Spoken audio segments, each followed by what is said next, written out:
Most of the ladies from the Real Housewives of Atlanta have their own intro on my channel, but Porsha Williams' intro is the longest because most of the conversations and the back and forth have to do with how she got with her now husband. And most of you know the story, but the intro is a perfect way to get into the video. But if you have seen Porsha Williams' intro before, you can fast forward. This is just for the people who wants to sit through it because it is hilarious. I'm just giving you a warning because I do not want to get the, oh my goodness, get to the current content already. This intro is too long.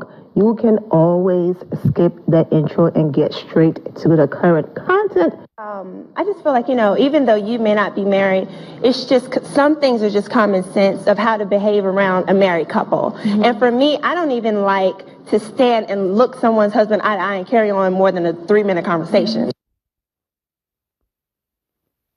Mm-hmm. So when we go to exchange telephone numbers, like I was telling somebody the other day, every type of communication that you have with this couple needs to go through the wife. And you should know that at some point in your life. And if you overstep that boundary, then your intentions were wrong from the beginning.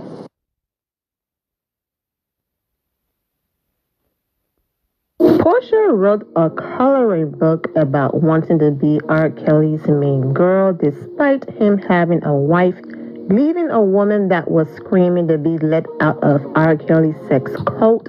She fantasized about her ex-husband being her man when he was in a public relationship with his baby mother. Then she's engaged to a dude whose soon-to-be ex-wife was her co-worker. She met both of them on the show at the same time and started an affair with him. So yeah, journalists are going to ask basic questions and not stroke your ego. Damn. I'm sorry. I work for Dish Nation. I am in the world of journalism. So my word now she's a journalist. Journalism is. So you're downplaying my job? This word right here is killing me. What's this? Reciprocation? Reciprocity. Let me see, Porsha. It's a big. It's reciprocity. Reciprocity. No. No. Look at it. Come look at it. Come look at it. Give me a minute.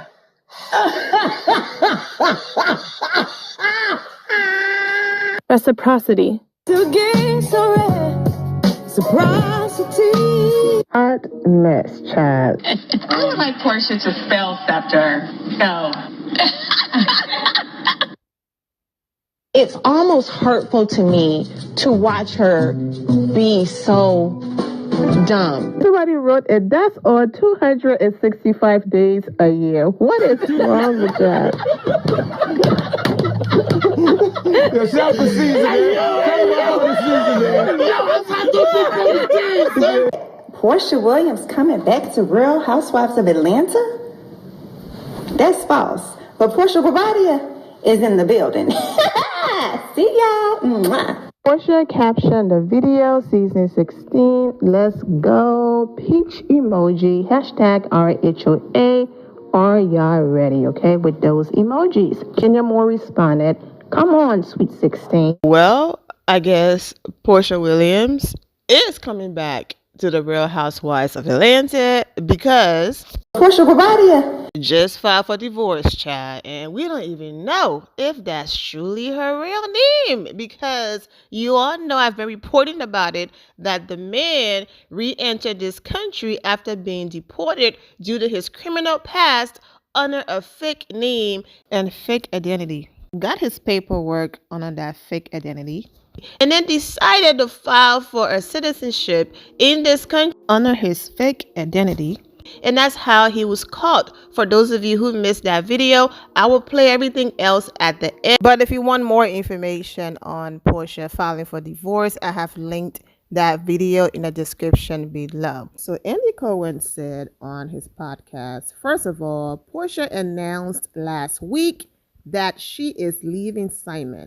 And I gotta tell you something. I was saying to the other producers of Atlanta when the news started breaking about Simon and some of his immigration issues, I was like, this is not, basically what I expected. I was so surprised. None of us knew any of this was on the horizon, and this was really meant to be Porsha's happily ever after kind of victory lap season. And not happily ever after and victory lap season after how she got with that man. Child, anybody. So it's just, I was so surprised and taken aback. And listen, we wanted Porsha on the show for Porsha.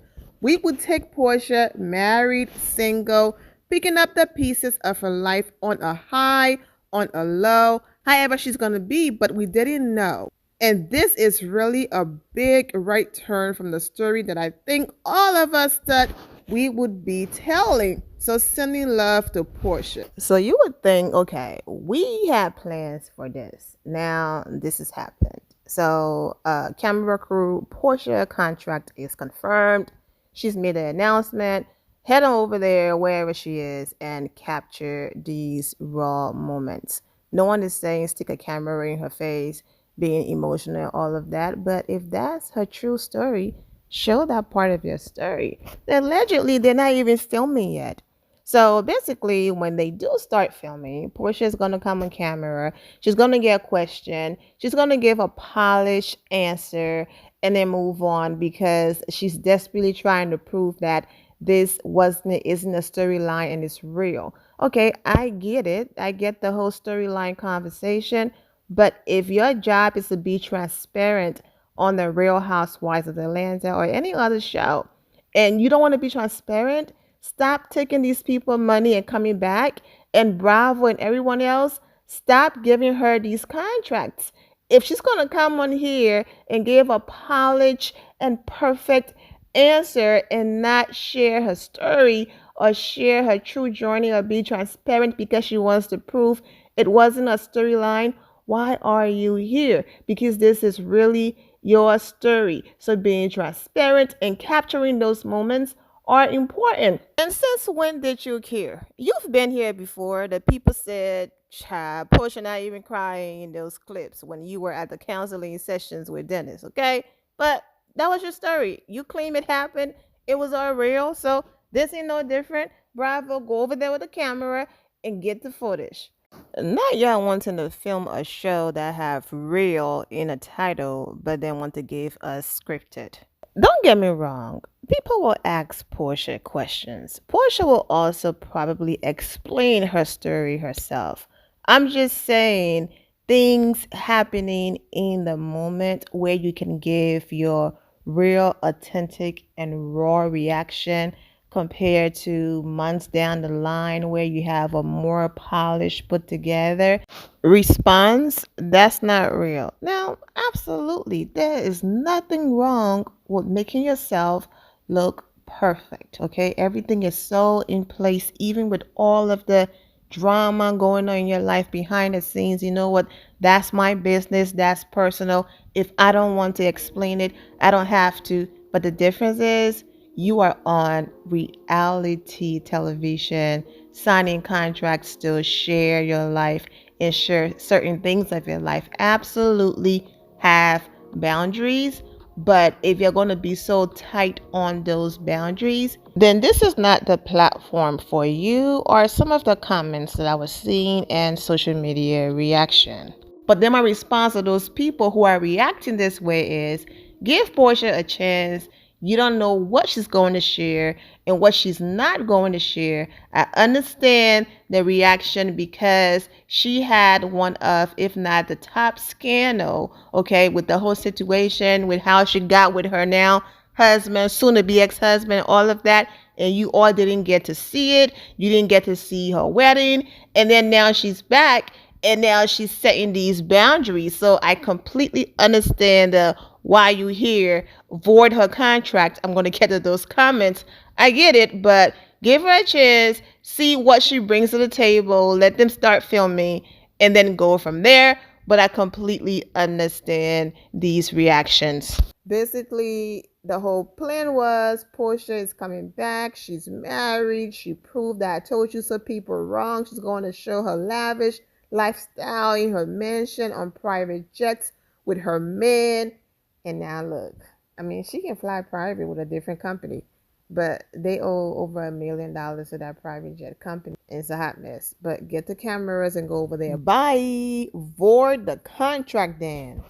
Should have never told the media and ran it up off the views. Stop fumbling the bag.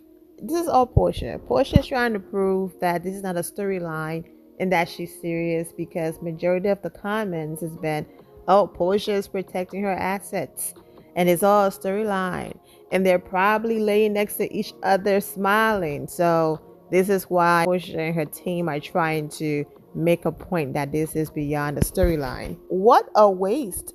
Get Bravo on the line. We need lights, camera, action.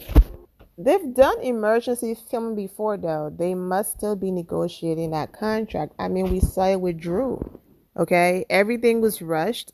The season was over. Everything was over. And then Drew and her husband running to the courthouse to see who can file for divorce first. And next thing you know, they had to squeeze something in there about their divorce because everything was done. So getting your cameras ready and going to Porsha's house and catching her in the midst of all of these emotions, that shouldn't be hard. But Porsha trying to prove that I don't need Simon for a storyline. I don't need to use my marriage or what I'm going through as a storyline. Why are you here? This is the Real Housewives of Atlanta. If you want to hide stories and do all of that stuff, get off the show. Storyline or not, if this is what she's saying is her story and is her life, then absolutely go ahead and film it. It don't matter. The ladies will definitely bring it up. Best believe they're going to have Kenya or somebody asking her about it after the fact.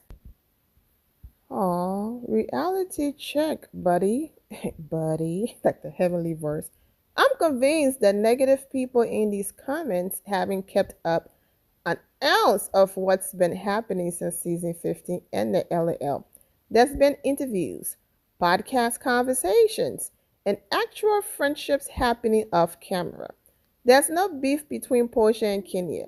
The things you will see on TV air 8 months after production wraps filming.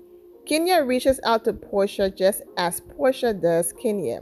Their kids are the same exact age, for God's sake, and as two high-profile women in the Atlanta business, what do they need to beef about besides viewers who want there to be beef that doesn't actually make financial sense to have? Oh, and Marla was never a good fit for casting. She's always been too fan out and obsessed to be a peach holder, and that's my opinion. Don't at me with negativity. I actually pay attention. This is Porsha at Kenya Moore baby shower. And this is Kenya at Porsha baby shower. They were texting. They were all friends. Off camera, the season that Kenya wasn't on the show. And in the moment Kenya came back on the show and they were on camera together, Porsha switched up on her. Porsha couldn't provide a valid reason why she did that, and when she attempted, she fell flat. And it was like, just admit that you don't like her and you are aware that going against her is better for your storyline than being friends with her. But Porsha is also aware that the viewers are sick and tired. That whole situation is old, it's dry, nobody cares. So we shall see. Anyways, I'm wishing all of you well and take care. And yes, I've seen Porsha's soon-to-be ex-husband spiraling by posting cards and just doing too much, trying to prove a point. And then Porsha over there on her platform talking about prayers. So, chat, I said, we shall see. Once again, take care. My loves, thank you all for your love and support. If you're not subscribed to the channel, go ahead and subscribe to the channel. Go ahead and leave this video a thumbs up. Also, turn on notifications so when I do post, you're aware that I posted. And I will see you all in the comment section. Remember to always have the God bless attitude, which is being positive at all times and seeing the good in every situation. Have a great day, guys. God bless.